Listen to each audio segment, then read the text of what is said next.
Hey, what's up? Coach Colin Castello here with ShotMechanics. Today, I'm going to teach you Kevin Knox shooting secrets. All right, so we are here at NBA Summer League, and Kevin Knox has absolutely been lighting it up for the New York Knicks. And he's got some kind of interesting mechanics that we haven't talked a ton about that I wanted to share with you today, because at ShotMechanics, we believe everybody's shot is going to be a little bit different. So what I want you to do is, if you're having trouble, try these tips and see if they help you out. So the very first one that we see is what we call a palm rotation, basically meaning that when Kevin's getting ready to shoot, he keeps his hand on the side of the basketball instead of behind it, right? A lot of times players assume that they have to shove their hand behind the basketball, and that makes it kind of hard. So sometimes their elbow comes out, sometimes their set point's messed up. But what you notice with Kevin, as he's getting ready to shoot, his hand starts on the side of the ball, so it's almost like his palms are facing each other. And as he brings it up to his set point, his palms rotating and then snapping through.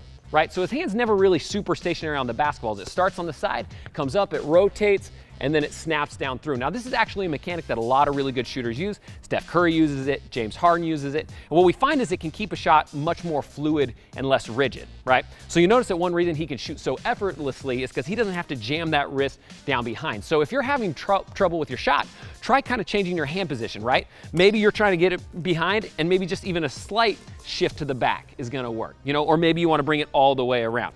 Now, it takes a little bit of time to get used to, so you might wanna try, form shooting, starting closer to the hoop to really get kind of that smoothness down, because we don't want any hitches in it. As Kevin's coming up to shoot, it's smooth, smooth, smooth, snap on the release, right? So palm rotation, it's really, really interesting. It's kind of thinking outside the box, but once you do some research, you're gonna see many great shooters use it, and it just might work for you. So the next thing that's interesting on Kevin Knox's jumper is his hip alignment, meaning as he's getting ready to shoot, because he's a right-handed shooter, his right hip is always in direct line with the basket, meaning that his hips are slightly tilted just a little bit.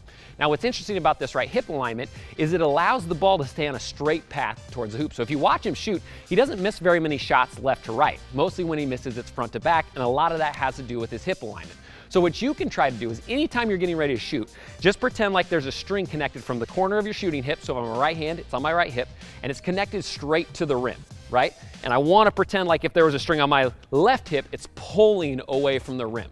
Now, what you notice with Kevin is sometimes he can't get his hip on line right away, and so he'll actually kind of twist his hips in the air to make sure that he gets that release and make sure he gets that tension out of his upper body, because that's why it's so important. If we can get our hip on a line, keep everything straight, we're gonna release that tension, and everything's gonna be super smooth on its way to the basket. So try aligning your shooting hip. It's gonna help you out a ton. So the next thing that's interesting about Kevin's shot is the side set point, or as I like to call it, the viewfinder. Meaning as he's getting ready to pull his shot up and he's getting ready to release towards the basket, he's actually moved the ball a little bit to the side of his head, outside right here.